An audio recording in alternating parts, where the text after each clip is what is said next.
is a classic North Shore view. If you're driving from KA Beach to Tunnels, you're going to drive right by this scenic opening. I think this is one of the most beautiful views on all of Kauai.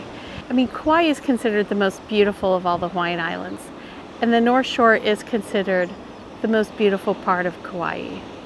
So on Tunnels, you can surf, you can snorkel, you can scuba dive, you could go fishing. It has just about every beach activity you want to do. When the wind is up, you can go kite sailing, you could go foiling. It's a pretty ideal spot. Another great thing about the North Shore is there are a lot more sandy beaches. Can you see the sandy strip behind me? This is about 16 miles of sandy beach frontage. That's a lot of sandy beach for an island.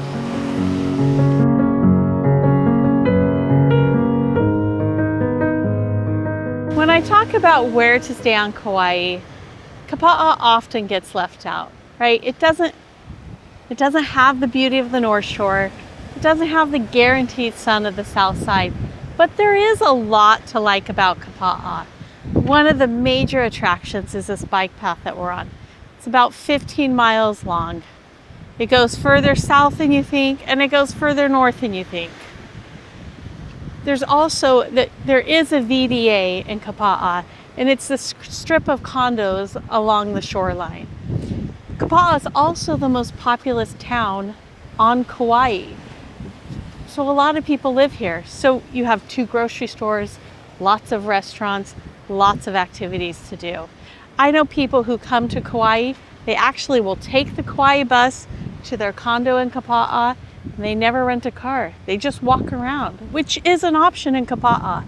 That would be hard to do in Princeville or Poipu, really. Another thing that's nice about Kapa'a, it is more affordable. Vacation rental condos are going to start around $460,000 and go up from there. You will not find a fee simple condo anywhere close to $460,000 on the North Shore or the South Side. They're going to start in the high 8s. So you can get something for about half the price that you could buy it either in Poipu or in Princeville.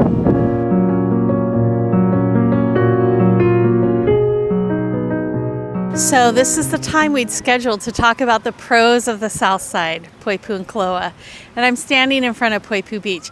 And I just want to say, I feel like it's a little unfair because Poipu only gets 30 inches of rain a year. And it was raining 2 minutes ago. And it'll be raining in the next 2 minutes. And look at the umbrellas behind me. It's a stormy day. This is not typical Poipu weather. One of the pluses of Poipu and why more people come get hotel rooms or rent Airbnbs on the South Shore as opposed to the North Shore is because it's almost guaranteed sun every day. So this is by far an exception, right? So Poipu gets 30 inches of rain a year. We're seeing a little bit of that right now, but it's sunny Poipu. It's a very sunny. So I'm standing in front of Poipu Beach right now.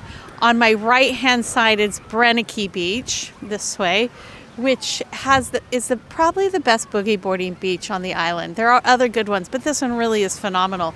We have Puka Dog across the street, along with Brenneke Broiler. And this is a great beach. There is a lot of parking, but it's walkable from a lot of vacation rentals. So if you are coming here, unless you have a lot of little kids and a lot of beach gear, you could walk down here most likely every day.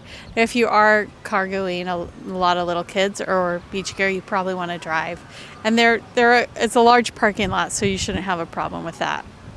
The south side, the Poipu Koloa area, is much more walkable. If you want to be able to just rent a place, you'll need a rental car probably, but just mostly walk. The south side is the side for you. If you're renting a vacation rental or in a hotel in Princeville, you're going to be driving really to everything, right? You're going to drive down to Honolulu or over to Anini or to the Princeville Center for shopping. You can walk a lot in Poipu, and even if you are driving, it's a couple minutes, right? Where on the North Shore, everywhere you go, it's, a 7 to 12 minute drive. One more thing I wanted to add about a pro for the south side, the Poipukalo area.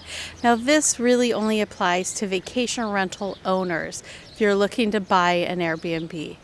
The occupancy rate on the south side of Kauai is a little bit higher than it is on the North Shore. So they have a higher occupancy rate, which allows for a little bit higher nightly rental rate or more money, right? Now the trade-off is things that sell within the VDA on the south side are also more expensive than the VDA on the North Shore. So it could be a wash. It's important to look at every property individually and of course know that past performance is no indication of future performance. But typically hardcore investors pick the south side. If you're coming for beauty and for incredible beaches, then you're going on the North Shore. So that's the trade-off. What's more important to you?